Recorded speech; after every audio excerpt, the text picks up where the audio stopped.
Okay, with that, we'll get started. Welcome to the Value-Added Producer Grant Program webinar. I'm Amy Cavanaugh. I'm the Chief of the Direct Programs here at the Rural Business and Cooperative Services National Office here in Washington, D.C. Today I have with me Mike Daniels and Greg York, who will be walking you through program requirements and responding to questions. I'm also pleased to say that we are partnering with the National Sustainable Ag Coalition to offer this opportunity to learn more about value-added. Wes King from NSAC will be speaking a little bit later in the presentation. Real quick through the housekeeping items, I had mentioned already about muting the phones.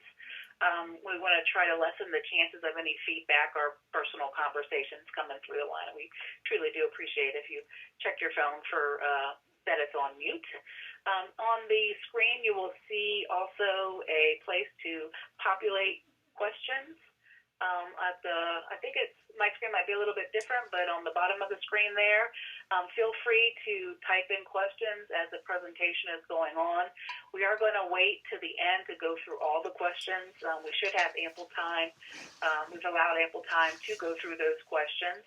But if for some reason, if we have a question that we're not able to answer or maybe it needs a little more involvement, we will have some information on slides for contacts for national office and also your local area if we want to get in deeper discussions about specific projects.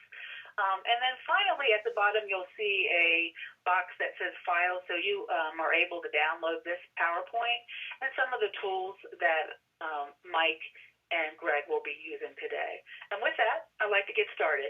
Thank you so much. Thank you, Amy. This is Mike Daniels with the USDA Rural Development, just starting out in the national office, so I appreciate this time that NSAC has allowed us to kind of chat with you about the Value-Added Producer Grant program. So getting started here, the first slide we're talking about is what is the purpose of the Value-Added Producer Grant? This is really an opportunity for ag entrepreneurs to be less reliant on conventional ag markets, which allows a producer to keep a larger slice of the pie for themselves. Moving on, just as a reminder, we're going to be talking a lot about what the grant can do. There's some things that it can't do, and by regulation, it's not a job training program or technical assistance. It's not about teaching someone to farm. It's not ag production. Also, just want to make sure when you're looking at the grant program itself, make sure it's a good fit for what your venture is. Don't try to put a square peg in a round hole. If I only change this, then it might be eligible or something along those lines. Make sure it's a proper fit for what you're doing in your own particular venture. So just kind of 50,000 foot view of what the program is. It's a national competition, so all applicants from the 50 states will be competing for the money that is available. In fiscal year 2020, we have a little over $60 million that is available. There's going to be two sets of set-asides, a 10% set-aside for beginning farmer, veterans, associate disadvantaged farmer ranchers, and also 10% set-aside for mid-tier value chain. There's also up to a 10% of the budget amount for persistent poverty counties. Later in this presentation, we're also going to provide a link to our website, which will give you contact information for all the state offices to find your RD state office in your state. Paper applications are due by the 10th of March. If you're going to be using grants.gov, you have to make sure you get into the system and get those completed by the 5th of March. One note with grants.gov, make sure that you allow yourself ample time to get into the system, as sometimes when there might be large grant applications coming in from other agencies, it might there's been times where there's been issues with grants.gov, so give yourself ample time to get it submitted properly through grants.gov. The maximum awards haven't changed for this cycle. It's $75,000 for planning grant and up to $250,000 for working capital. Please also be reminded that there's a one-to-one match for the program. It's either cash or in kind. has to be spent on also eligible project purposes. So the eligible expenses and in-kind expenses all have to be for eligible purposes. The grant period can be up to 36 months, depending on the complexity of the project. Moving on, eligible applicants must be ag producers, so you have to be an ag producer. You couldn't be someone that's just buying the milk and making cheese, or buying the strawberries, making strawberry jam. You have to actually be in the production of the day-to-day labor management and field operations, and you must meet one of the 4 applicant types. The different applicant types include individual ag producers. To meet the definition of an independent producer, ownership has to be 100% owned and operated by ag producers, and directly engaged in the production of the ag commodity. Independent producers can be mandated by a steering committee. A steering committee would be remaining in this conference. I hope that's not the case. An independent producer may be a steering committee of individual independent producers who want to form an organization to apply for a value-added producer grant. They all have to produce an ag commodity. One independent producer needs to have a SAM and DUNS number. If they are awarded funding, the committee will need to form a new entity prior to the execution of the financial service agreement. The next one we'll talk about is an ag producer group. That's basically a formal nonprofit organization that represents ag producers. Majority of the applicants' membership meet the definition of independent producers, and the applicants' board of directors meet the definition of independent producers. An example of this would be like the Corn Growers Association. Farmer rancher co-ops are businesses that are owned and controlled by ag producers that is incorporated or otherwise identified by the state in which it operates as a cooperatively operated business. A majority of the members of the co-op have to be ag producers. Majority-controlled producer-based business is venture means by venture greater than 50% of the owner membership controlled by independent ag producers. This ownership group is for those entities that have formed an organization with others to provide capital or other attributes to the venture, such as a processor along with the ag producer. Moving on, the 4 applicant types must currently produce more than 50% of the raw commodity that the value-added venture will be using. The applicant can propose to purchase a portion of the ag commodity as long as they're bringing at least 51% of the product to the table. They have to own the product through the value-added process. The only exception to that would be if you're applying to the mid-tier value chain.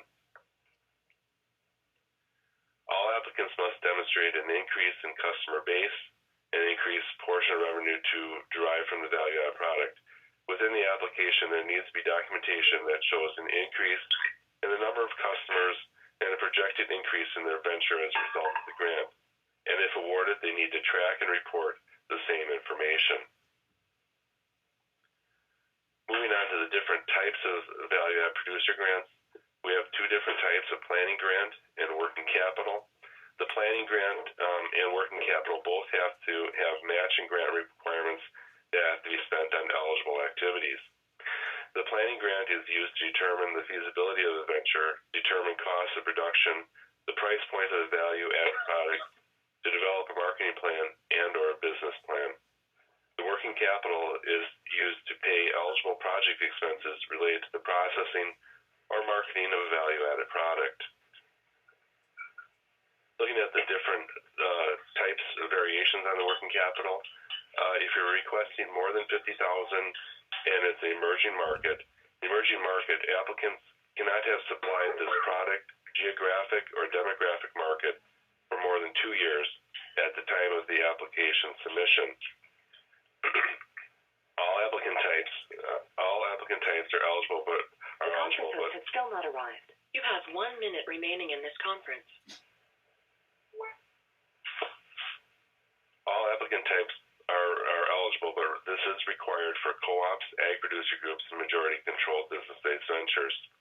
There must be a third-party specific feasibility study or business plan related to the processing of this value-added product.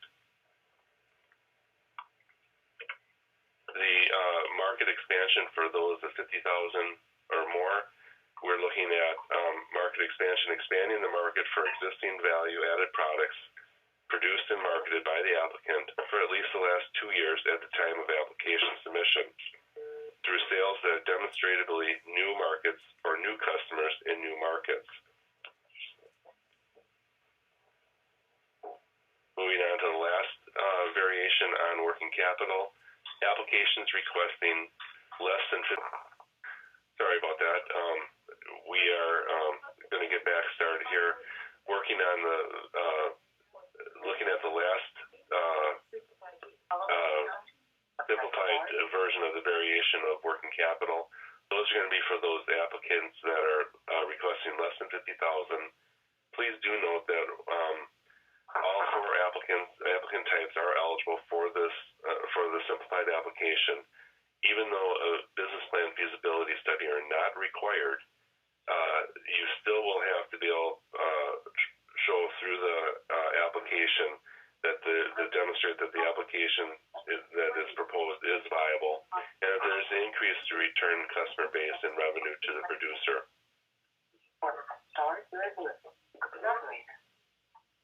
Looking at the next slide here, we're talking about examples of eligible uses of working capital, paying the processing of the value-added product, activities after the harvesting and delivery of the ag product to your processing facility.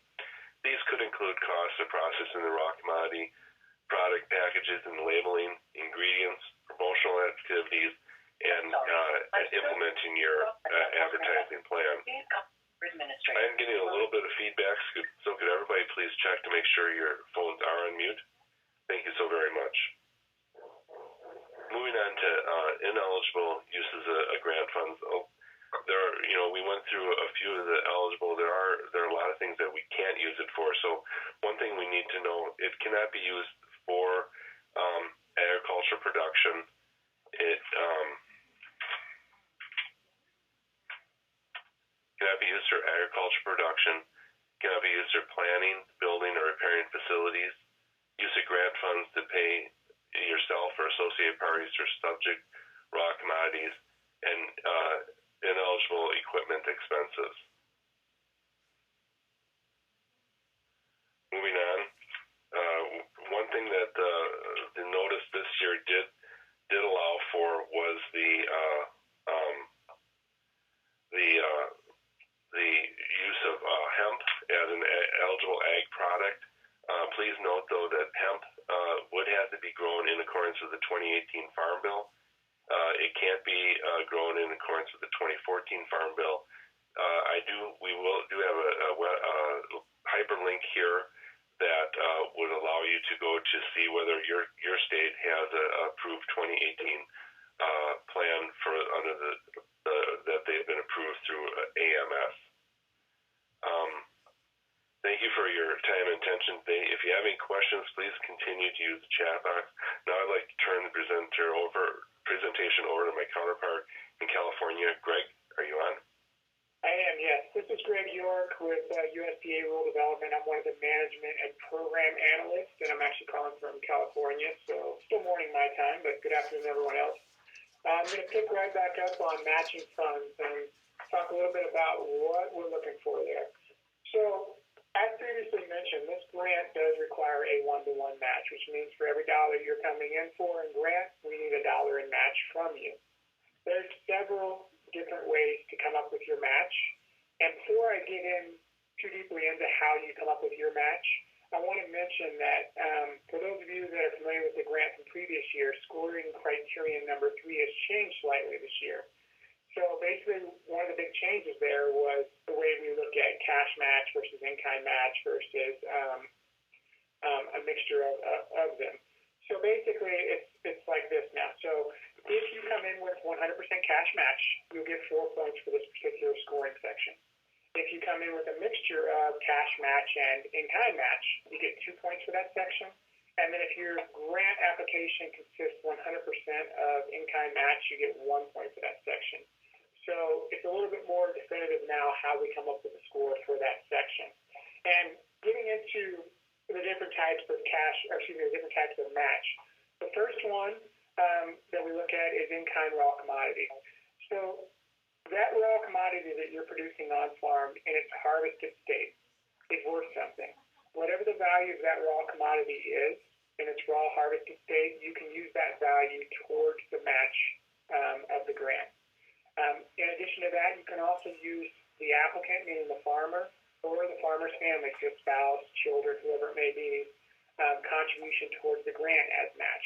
Now keep in mind, unlike in-kind raw commodity match, which has no limit, applicant in-kind labor or services provided to the project is limited to 25% of the project. So in a situation where you're coming in for, let's say, a $100,000 grant, that really is a $200,000 project because you have to match that $100,000 grant with $100,000 of your money. That means that 25% of the overall project, so $50,000, would be the most in-kind applicant contributions for goods and services that you could contribute towards the project. And just real quick, there's a couple people, it sounds like, with phone lines on with hot mics. If you could mute those, I would appreciate it, please. So then the third option is applicant cash. Now, applicant cash, we look at that in a few different forms. It can be a loan, it can be a working capital line of credit, some other form of cash that you're contributing to the project, but it's actual hard cash towards the project. And like I mentioned earlier in scoring criterion number 3, cash match does get you more points, which ultimately will help with the competitiveness of your grant when it comes time to award them. Because of that, and because of that scoring criterion change, if you come in with cash match on your application, you won't be able to switch it to in-kind at a later date because we will be scoring you according to the cash match that you contribute to the project. So just kind of keep that in the back of your mind. And then finally, there's third-party cash, third-party in-kind contributions that can also go towards the match. For each one of these types of matches, there's several different appendices in the back of the toolkit that we'll go over later. You'll fill out the appropriate appendix for the different type of match that you're applying for your grant or towards your grant. All right, so let's get into methodologies. When it comes to methodologies, we're really talking about value added. And basically, it's any agricultural commodity or product whose value is increased by any of the following 5 methodologies that we're going to discuss. Keep in mind, though, when we discuss these 5 methodologies, that you could actually select more than one of them when you're applying for the grant if you choose to do so because your project or your product meets the definition of several of them. That's absolutely fine. Just please remember, you have to discuss that methodology that you're selecting in detail. You only need one. If you're going to select more than one, please make sure you're explaining each one in depth. So the first one, and this is probably the one that most people think about when they're applying for a value-added grant. They think about a change in physical state. So basically, they're taking something, processing it in an irreversible manner to where that product that they're getting, that end value-added product, is increasing the value of their raw commodity. So we're taking milk and making cheese, wheat into flour, wool into clothing. We're doing something with the raw commodity that's changing it, making some sort of value-added product. And we're doing something other, and this is very important, other than a post-harvest process that primarily acts to preserve the commodity for later sale. The next option you'll have to choose from is produced in a manner that enhances the value of the agricultural commodity. Probably the thing that we think of most here, organic or free-range chickens. Could also be grass-fed beef. But basically, you're taking a value-added product and raising it or growing it in a recognizably coherent set of agricultural production practices that enhance the value of the product. So in my previous statement about how you could select more of them, and I mentioned, I think, grass-fed beef here, you could produce in a manner if you're producing grass-fed beef because, grass-fed is a way of increasing the value of the raw commodity, but also the change in physical state if you're processing and packaged for an individual sale. So there's a couple different ways you can look at it whenever you're going through these. When you get to the next option, we're talking a little bit about physical segregation, which is basically raising and growing that raw commodity and separating it from other varieties of the same commodity on the farm during harvest as well as in post-harvest processing. Now, this option we really don't see a whole lot of because technically I think with the physical segregation you probably could come into the previous slide, which would be the produced in a manner. So we don't get a whole lot of applications for this, but there is a good example here, which would be GMO corn separated from non-GMO corn on the farm during production and harvesting. That's probably one of the scenarios I think that would fit the best for this one. The next option, we don't get a whole lot of these either, and I'll tell you why here in a second, but it's farm or ranch-based renewable energy. And really what this is an agricultural commodity that is used to generate renewable energy on a farm or a ranch owned or leased by the independent producer applicant that produces the agricultural commodity. So probably what's the best fit here are your anaerobic digesters. So if there's any dairy producers on the call, anaerobic digester could be something that you could come in for this grant, and you could take a look at this farmer or ranch-based renewable energy. There's actually, we have a fact sheet or a flyer on our website, and I think Melinda's actually going to post it to the files here on this webinar. It kind of talks a little bit about what kind of things you can look at for eligible expenses. But I will say that if you're coming in for an energy project, I'd probably encourage you strongly to talk with your local state staff through USDA Rural Development. Talk to them about your project because we do have another program, which is the Rural Energy for America program, which has both a loan and grant aspect to it, which would probably be a little bit better fit than the value-added energy component. And then finally, the fifth methodology, and this one's probably picking up the most steam of all the methodologies over the last few years, and it's basically locally grown and produced agricultural food products.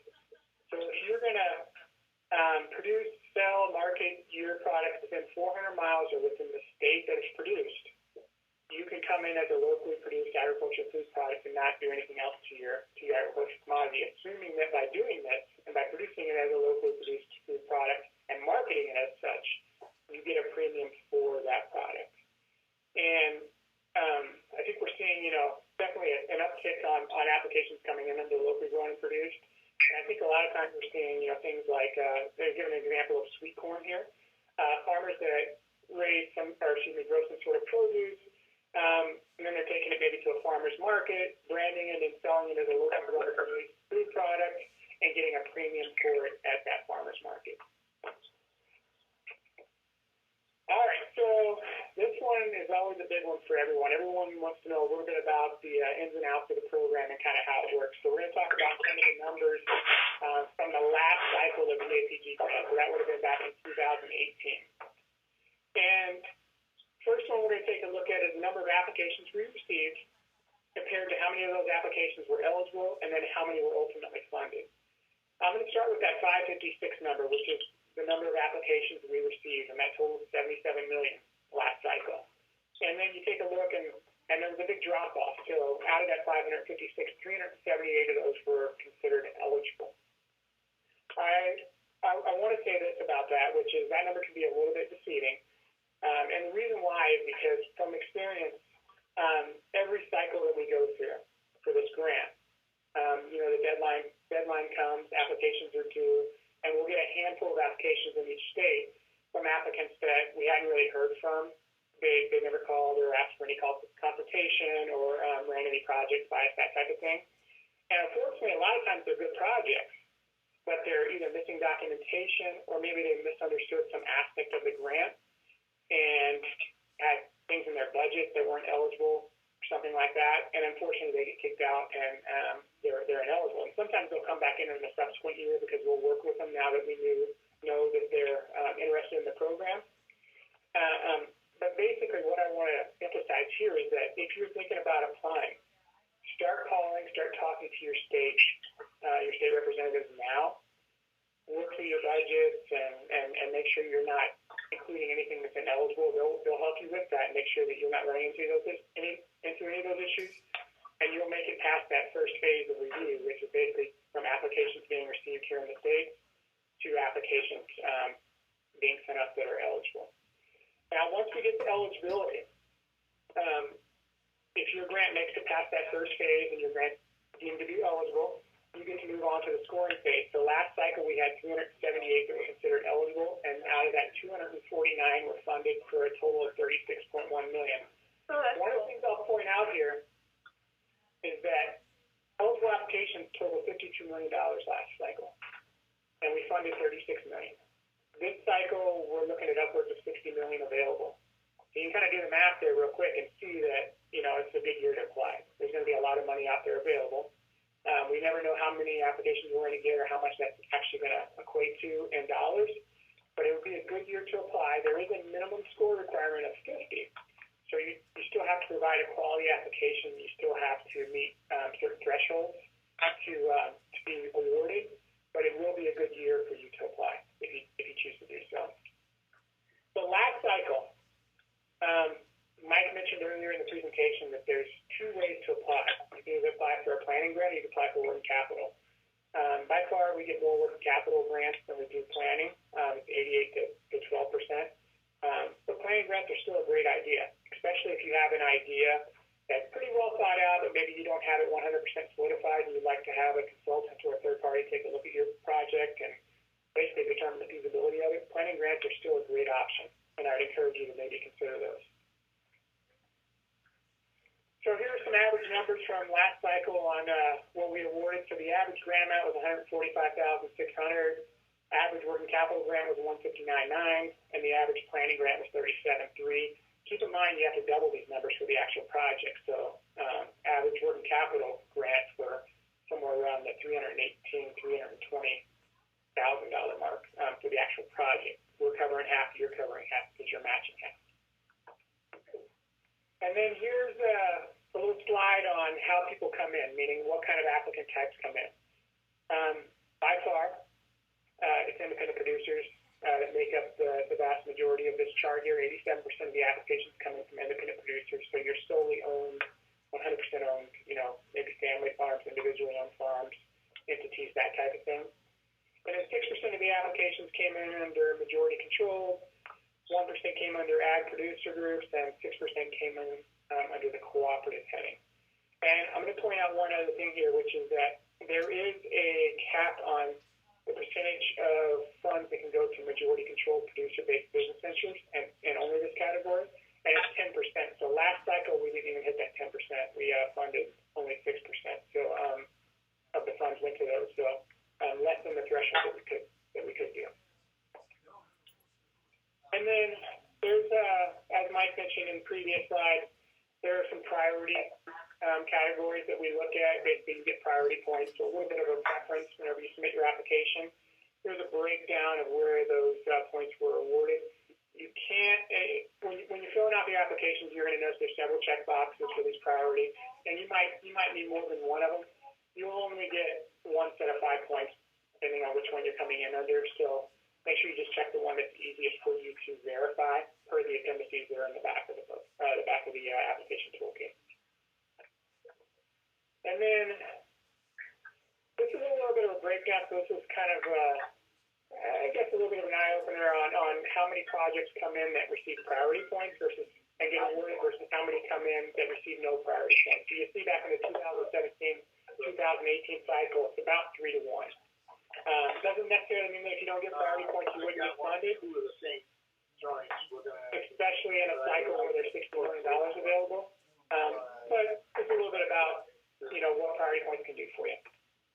And then awards by methodology. So we talked about 5 methodologies earlier, and I think I mentioned that there's really 3 that are probably going to fit most of your projects. So you can kind of see here that we don't really receive any of the farm or ranch renewable energy projects.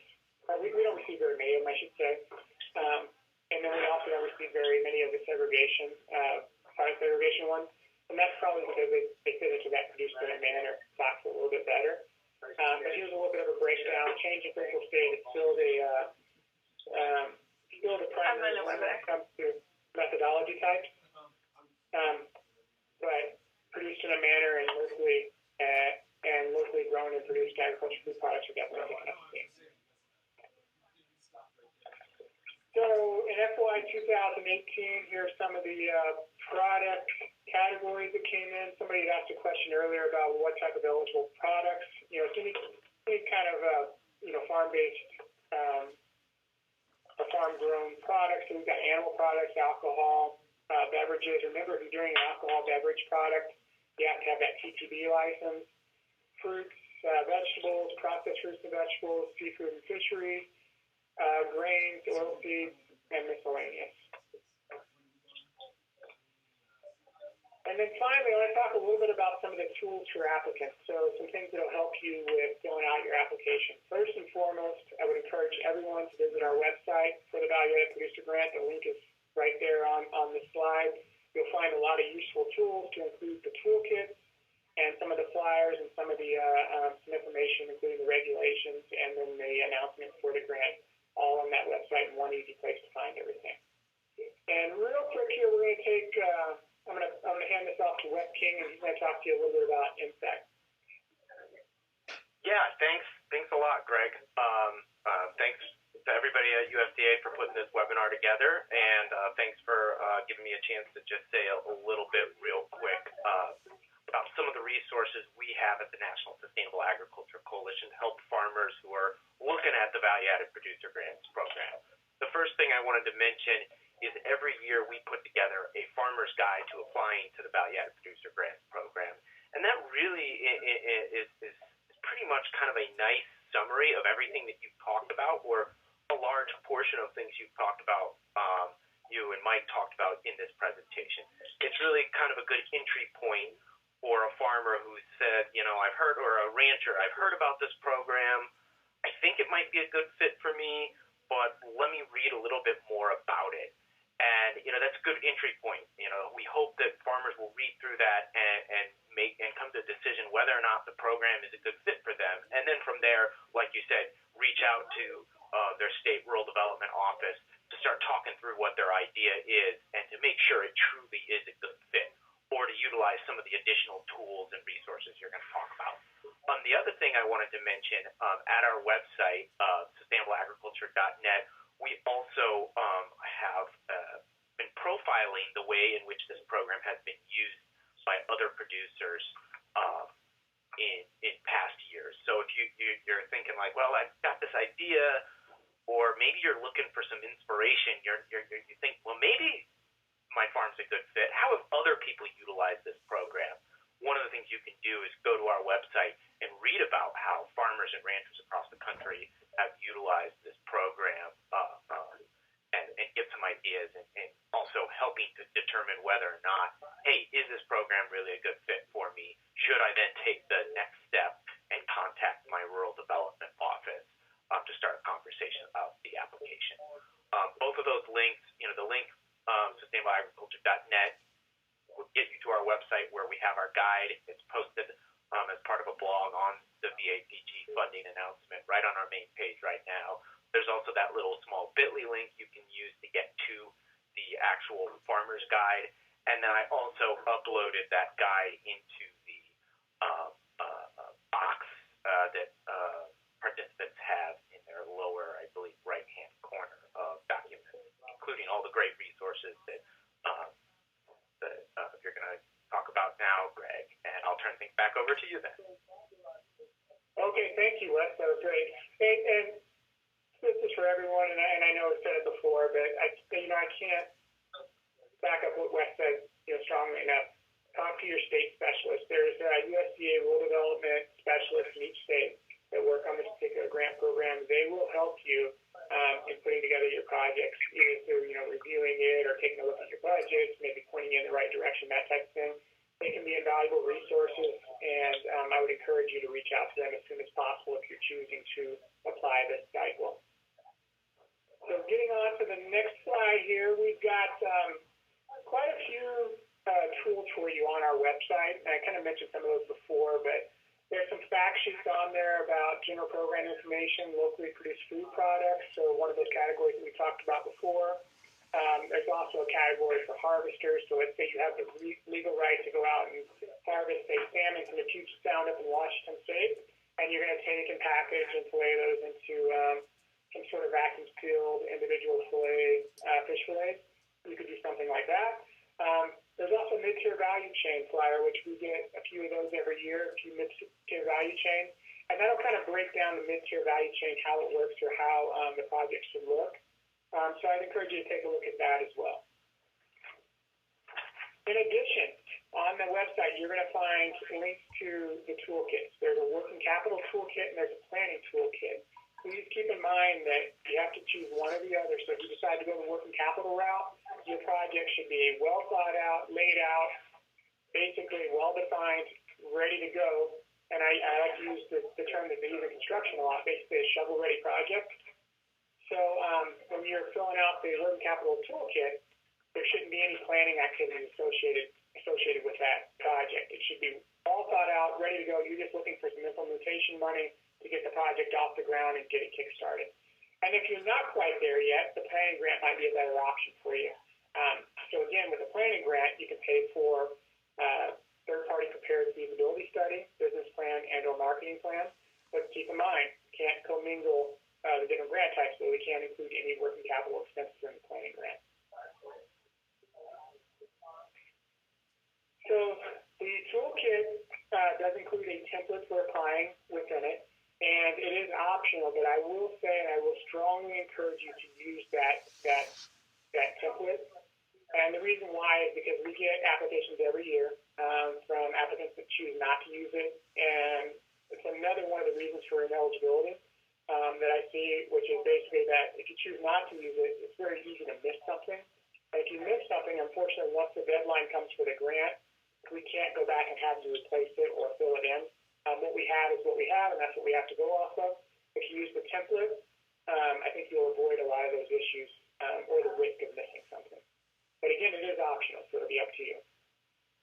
And embedded within that toolkit are going to be links to all the forms that you're going to need. So there's the government SF-424, which is the application for the grant. Some other forms that you have to sign to include links to the program regulations, as well as the NOFA, which is the Notice of Funding Availability, which basically announced the grant application window. So all of that documentation is going to be linked to those toolkits. Hello, can you check?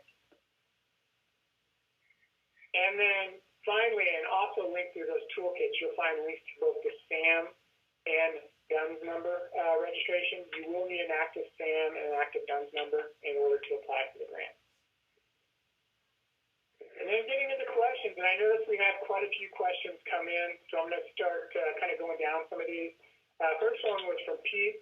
Pete, I think, basically any agricultural commodity that's grown or raised on a farm could potentially qualify. If you could be maybe specific in what you're growing or raising, I can let you know if there's any issues there. Melissa, I saw yours come in earlier. Nice to see you again. Melissa and I actually worked on, I think, 2 grants in the past, so yeah, I've known her for quite a while back in my time in Washington State. And then Jan Libby, would you review again how the various matches affect scoring? Absolutely. So really what it comes down to and what it breaks down to is there's 3 scoring options. 3 matching options that go into the scoring. So there's cash match. And remember, cash is the best option. So if you have a 100% cash match, meaning no other forms of match for your grant, then you receive 4 points for this particular section that I'm referring to. If, though, you choose to have some cash match and some in-kind match, so maybe raw commodity or in-kind labor, either or, it doesn't really matter, but there's a mixture of cash and some sort of in-kind match, then you get 2 points for that section. And then finally, if you choose not to have any cash match at all, then you will receive 1 point for that section. So there's really a 3-point swing there between them, and I hope that answers your question there. So definitely, if you can, include some sort of cash match. And then Melissa says, is there a scoring benefit to choosing more than one value-added type or methodology? And really, there is not. And that's why I was encouraging early on when I was talking about the methodologies that if you're going to claim more than one, you explain it thoroughly. The better you explain it, the better, the application reads and all that type of stuff, but you have to do it for each methodology. So if you're going to choose more than one, you need to explain both of them equally as well. Okay, so then we got Fallon who asked, do we get more points if we do something that falls under more than one of the, I think asking basically the same question that I just answered for Melissa. And the answer is no. It really comes down to how well you answer what's put in there. We aren't ready to apply this year. Are there fund cycles coming up in 2021? I think the short answer to that is yes, probably. We're looking at a 2021 cycle. The Farm Bill basically set aside certain amounts of funds each year, so we're looking at doing this a little bit more on an annual basis going forward. We can't promise you, though, when that process will start each year. It kind of moves around the target, but we're trying to get it a little bit more consistent. And then Jim Libby asked about admin points are mentioned for geographic diversity and reference that the project should align. Sorry, I got to scroll down. This thing cuts off on me. Align with the Rural Prosperity Task Force key strategies. I would encourage you to take a look at the toolkit and the template in there.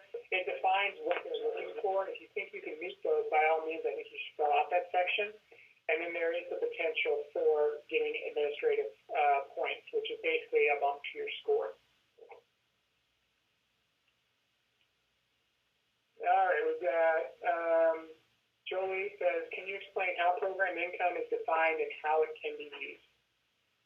So basically, program income is income derived from the project. We're not talking about total on-farm income, which I think gets confused a lot whenever somebody enters into a value-added project. What we're looking at is program income derived from the value-added project itself. So when you take a look at your program income, you're basically going to take a look at the gross income minus all expenses associated with producing that value-added product. And then we're going to be looking at a net number there. But when you take a look at those expenses, you would not include the amount that's going to be reimbursed from the grant, because then that would be basically a form of double dipping. So you're only going to take a look at that those expenses that are not reimbursed by the grant as far as expenses, and then you should come up with a net number. We're looking at that net number. And then within the toolkit and the template there, it does break down the 4 different options that you can use any positive program income for. Probably the most common is going to be to add basically to the project. So if you actually have program income, you would take that and you would add it to the project and further the project. But there are 4 options in there, and I would just take a look at them closely. If you want more information on it, I would definitely encourage you to start speaking with the state specialist in your particular state and have them kind of work through your project with you, and they can discuss your options with you. And we've got Karen. Can your project include multiple raw commodities? And I would say absolutely. Yeah, 100% it can do it. You can include more than one commodity. One of the things I'll mention though about this is that if you're going to include more than one raw commodity, you have to explain each one equally. So, when you apply for a working capital grant, as an example, it needs to be a well thought out, ready-to-go project. You're talking about your raw commodity, what you're going to be doing with it, and if you have more than one raw commodity, then you need to talk about each one of them equally. So I would encourage you to basically take a look at your project, what you're looking to do. Keep it as simple as you can for what you're looking to accomplish. And if that means you need to do more than one raw commodity this grant cycle, then do it. Another thought might be to do one this cycle. And if that project goes well, and the next 2 or 3 years you get that project complete, you want to come in for another one, you can come in for a subsequent project for another raw commodity producing. And that happens a lot down here in California. We have an almond producer that I'm thinking of that also has an orchard on the farm.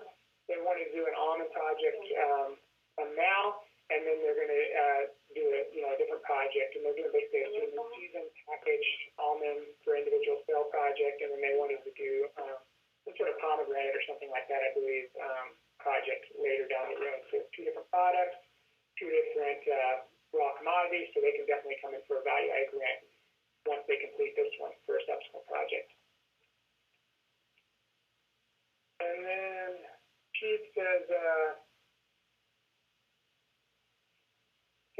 proprietary. You know what? Let me do this. So my email address, I'm just gonna send you back, Pete, and maybe it might be best if you just call me offline and we kind of talk through what you're looking to do, and I'll kind of work through whether or not it's eligible or not. Okay, and Jan, you're welcome. And hello, Melissa. I think that's it for questions. So we're gonna be here for a few more minutes. If anyone has anything else they'd like to ask, please put it in there.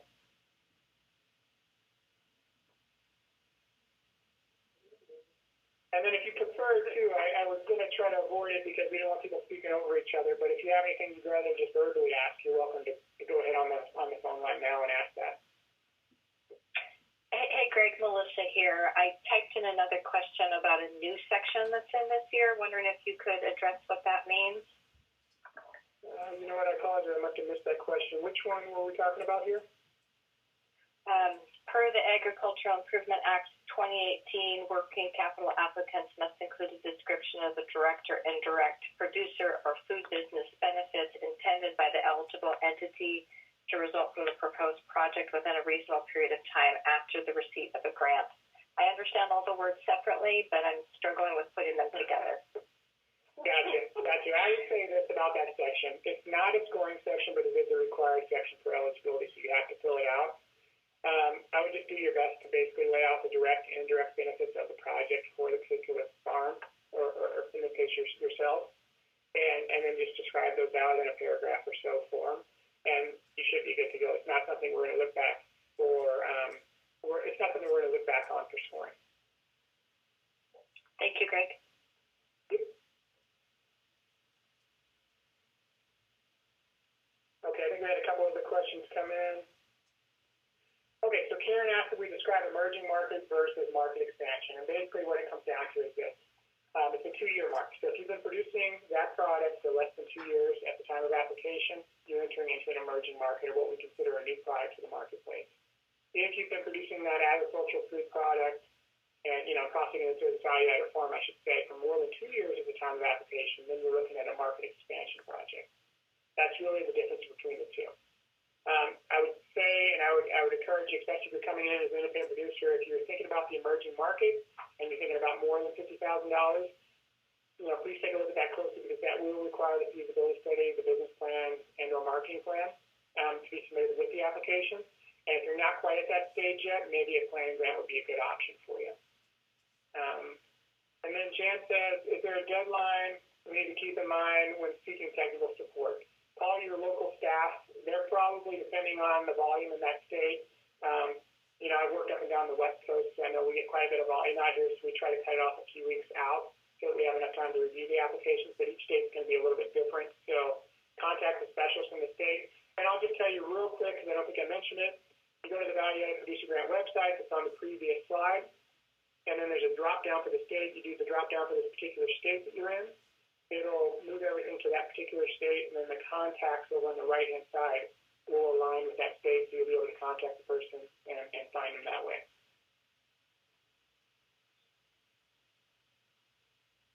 Hey, Greg, Melissa here again. Follow-up question on a market expansion project. If a producer produced it and then hasn't been producing it for the last 3 or 4 years, but wants to start producing it again in a bigger market, does that qualify, or do they need to be producing it for the previous 24 months? I don't think you necessarily need to be producing it for the previous 24 months. You just need to be actively producing that raw commodity at the time of application. Okay, thank you. So, yeah, as long as you're growing or raising it, you're probably okay. Okay. And then Julie asked, I'm interested in a market expansion project. Is it accurate that only incremental expenses are eligible for reimbursement? Can you explain that? I'd say basically this. So when you're looking at expenses associated with a market expansion grant, we're basically looking at all post-harvest expenses. I shouldn't say all, but most post-harvest expenses that are a result of that value-added product. So if you're taking your raw commodity and you're processing it into something, so maybe you have the labor expenses because you're going to hire some outside of the family individuals to work and do some of that work for you. Or maybe you're going to pay a co-packer to process your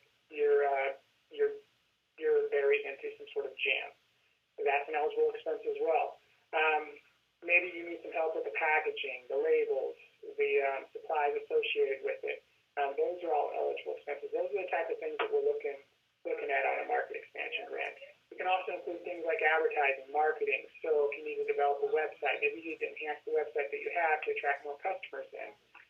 Whatever it takes to basically get that product out to more people so that you're expanding both your customer base and your on-farm revenue. Hope that answers that, Julie.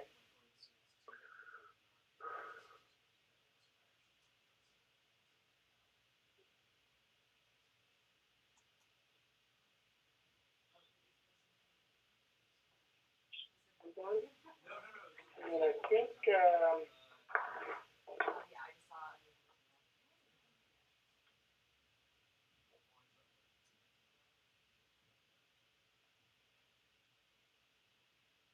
my question's kind of cut off here, so I hope I'm getting resolved. I apologize. One moment, please. Okay, I had to enlarge it, so you're probably seeing all these now so that I could actually see them. I don't know what was cutting off there. It says, are indoor farms that want to start up able to apply for this grant? So you have to be actively engaged in farming the raw commodity that you're producing. Whether it's an indoor farm or not, I don't think matters if you're growing in a greenhouse or something like that. The capsules, the two big boxes, capsules on the rollers. Okay, so hope I answered that for you on the indoor farm.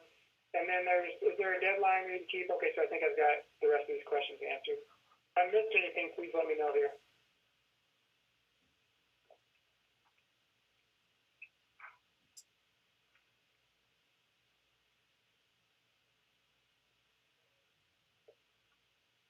I'll give it just about another minute or so for the questions.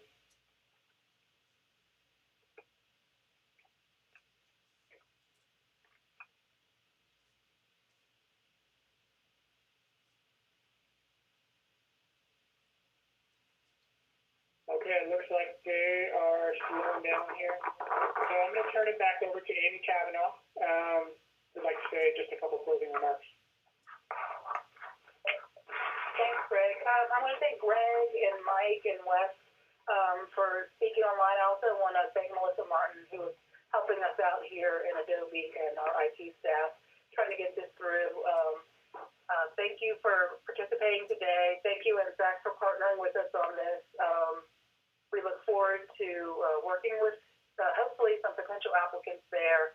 I can definitely go with Greg and his remarks that it really is important to start with your field offices and to work with them now.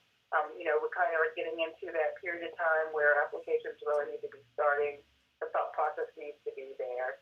So again, I thank you for your time and attention and listening to our presentation today, and hope to see some applications from you all. Thank you so much.